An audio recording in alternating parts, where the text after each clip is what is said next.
Aprovado com unanimidade. A primeira Assembleia Nacional da nossa história, exprimindo a vontade soberana do nosso povo, proclama solenemente o Estado da Guiné-Bissau.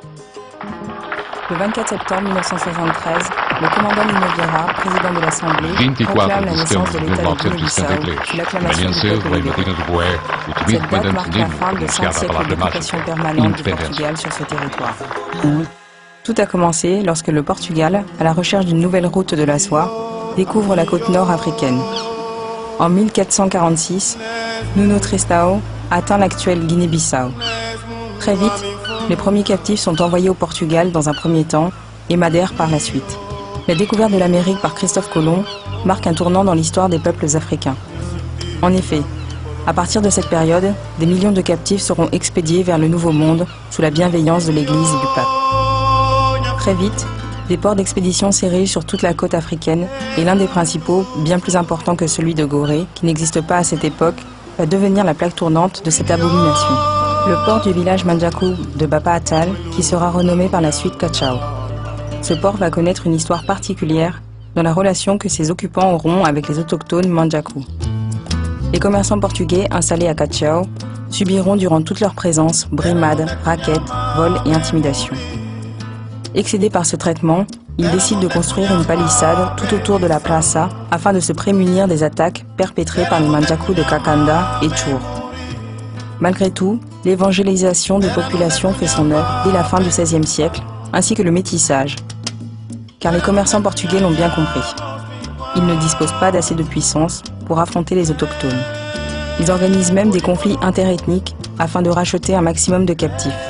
Voilà comment durant toute cette période, les peuples de Guinée-Bissau, et principalement les Manjaku, Pepel et Banyoun, furent acteurs et victimes du plus grand crime contre l'humanité. Le territoire Manjaku fut aussi un lieu de refuge pour les esclaves ayant pu s'échapper de la plaza de Cachao. 1868, la traite transatlantique est abolie en Guinée portugaise. Les Manjaku sont disséminés sur toute la côte sénégambienne. Malgré cela, ils retournent finir leurs vieux jours sur leur terre d'origine. La traite est abolie, mais pas l'esclavage, qui prend une nouvelle forme et un nouveau nom, le colonialisme.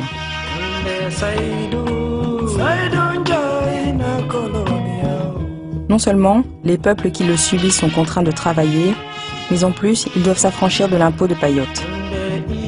Alors qu'au nord du Sénégal, les Français n'ont aucun mal à soumettre les populations à cet impôt, en Guinée-Bissau, les Portugais ont toutes les peines du monde à récolter quelques deniers. Les percepteurs sont très souvent pourchassés, parfois massacrés. Quelques Manjaku utilisent cette ruse qui consiste à émigrer temporairement en Casamance durant la période de prélèvement. D'autres le font pour s'installer de manière durable dans les régions de Sédhiou et Oussouye, car le commerce de l'arachide et de la gomme arabique est en pleine expansion. Paradoxalement, la région de Cachao, qui est l'une des plus riches de la Guinée portugaise, est celle qui connaît le plus de candidats à l'immigration. Dans un premier temps, vers les principales villes du territoire comme Cachao, Bissau, Bolama, ainsi qu'au Sénégal voisin.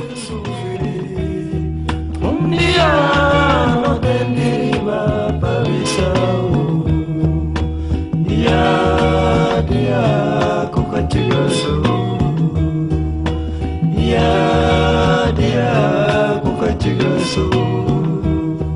1913. À la veille du premier conflit mondial, un capitaine envoyé par les métropoles arrive en Guinée. Il a pour mission de pacifier ce territoire, ce qui veut dire soumettre par la force tout le peuple de la Guinée-Bissau à obéir aux ordres de Lisbonne.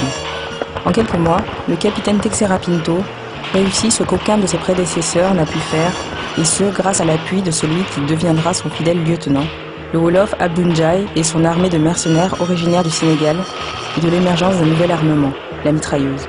Son épopée sanglante débutera par l'expédition punitive dans les villages Manjaku, en commençant par Pocao pour finir sur l'irréductible village de Tchour et la marche sur Bassierar, qui se soldera par la déportation du roi des rois Manjaku à Sao Tomé. Il termine sa campagne de pacification à Biombo, en territoire Pepel, où le roi est enterré vivant. Désormais, toute la Guinée portugaise est pacifiée, sauf les Bijagos, qui ont été épargnés par cette campagne. Ils seront d'ailleurs la seule ethnie de Guinée à échapper au contrôle des Portugais, et ce, jusqu'à l'indépendance du pays.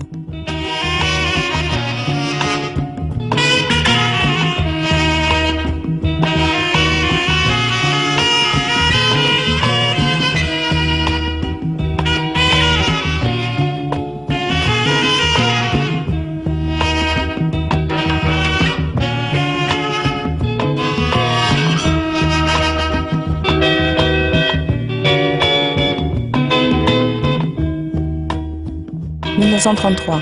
Salazar obtient les pleins pouvoirs au Portugal et décrète l'État nouveau. Il rédige aussitôt l'acte colonial qui prive les peuples d'Afrique portugaise de tous leurs droits humains. C'est de cette politique, où l'indigène n'a aucune perspective d'avenir, que des pensées indépendantistes vont naître dans la communauté des assimilados, des Africains considérés comme des citoyens portugais à part entière. Un jeune étudiant incarnera le symbole de ces pensées nouvelles dans cette classe sociale. Il s'agit du jeune Amilcar Cabral. Amilcar est un étudiant en agronomie. Ses brillantes études le poussent à poursuivre son cursus à Lisbonne, où il y rencontre d'autres étudiants issus des colonies, notamment Agostinho Neto, Mario de Andrade. Petit à petit, ils échangent sur les situations politiques et sociales de leurs colonies respectives. À son retour sur Bissau, il s'intéresse aux courants de pensée africains et afro-américains. Contraint par les autorités coloniales de quitter le pays, il part pour l'Angola et participe avec Viriato da Cruz à la formation du PLUA. 19 septembre 1956. Cabral, qui est depuis rentré en Guinée, fonde dans la clandestinité avec 5 compagnons le PAI, Parti africain pour l'indépendance. Leur but est d'obtenir la reconnaissance solennelle et immédiate des droits des peuples guinéens et capverdiens à l'autodétermination. D'autres organisations ayant les mêmes velléités émergent petit à petit, notamment le FLING, Front de libération pour l'indépendance nationale de la Guinée. Ce sera d'ailleurs ce mouvement qui sera le premier à prendre les armes en juillet 61 et attaquera le poste de São Domingos. 3 août 1959. Les dockers de Bissau qui réclament de meilleurs salaires sur le port de Pidjikiti.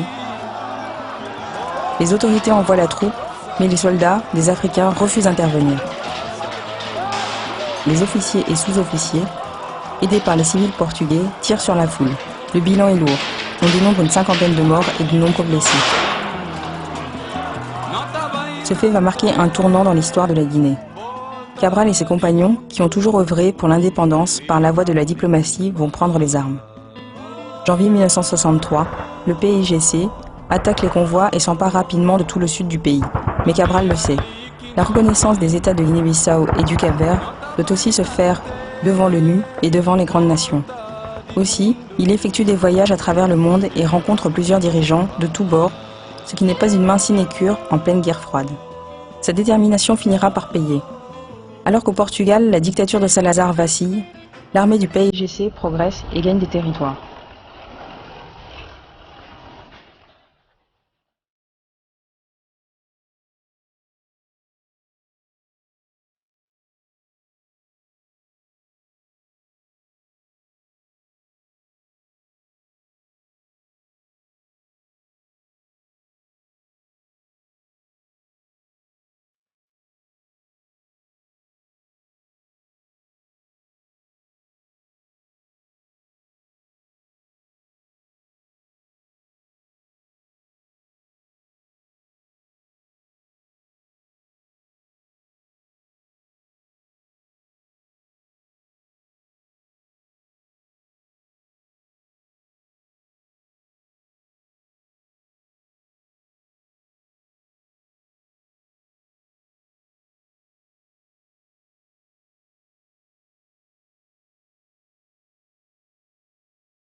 « 20 janvier 1973. Amilcar Cabral, qui a établi sa base à Conakry, est arrêté par des membres de son parti. Ces membres dissidents ont obtenu la promesse de l'APIDE, police politique portugaise, que s'ils leur livraient Cabral et toute la communauté métisse ou capverdienne du PIGC, l'armée quitterait le sol guinéen et le gouvernement reconnaîtrait la souveraineté du peuple de Guinée-Bissau. Mais Amilcar Cabral refuse d'être ligoté et livré aux Portugais. Le chef de section et ses comparses l'abattent froidement sous les yeux de sa femme. Amilcar Cabral meurt immédiatement, mais son combat pour la reconnaissance de la Guinée perdure jusqu'au 24 septembre, où son peuple est enfin libéré du joug portugais.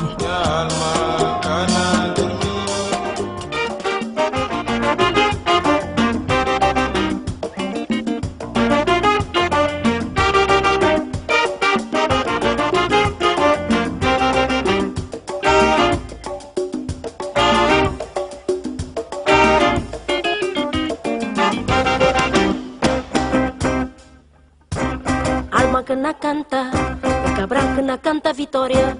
Sol com a arde, liberdade que entra no terra. Viva Amílcar Cabral, glória para combatentes, viver herói de noteira.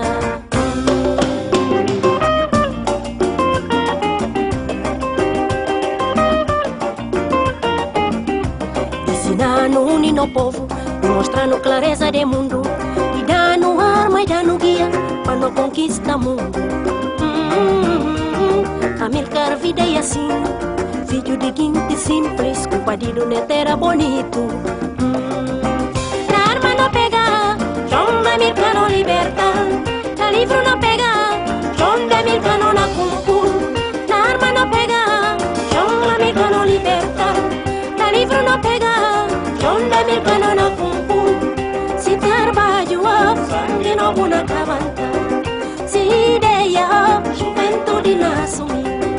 Se trabalho, sangue... Viva a polícia! Viva a força da Armada de Defesa Nacional! Viva a unidade povo de Greta Verde! Viva Portugal! Viva o povo de Guiné Unida e Cabo Verde! Pilar Vicky Paranta, e não me peia aí. Ala bicho cair, nasce sombra, erva mofino. Nasciramos sem tamanhote, em vez de servir partido, partido que tá servindo.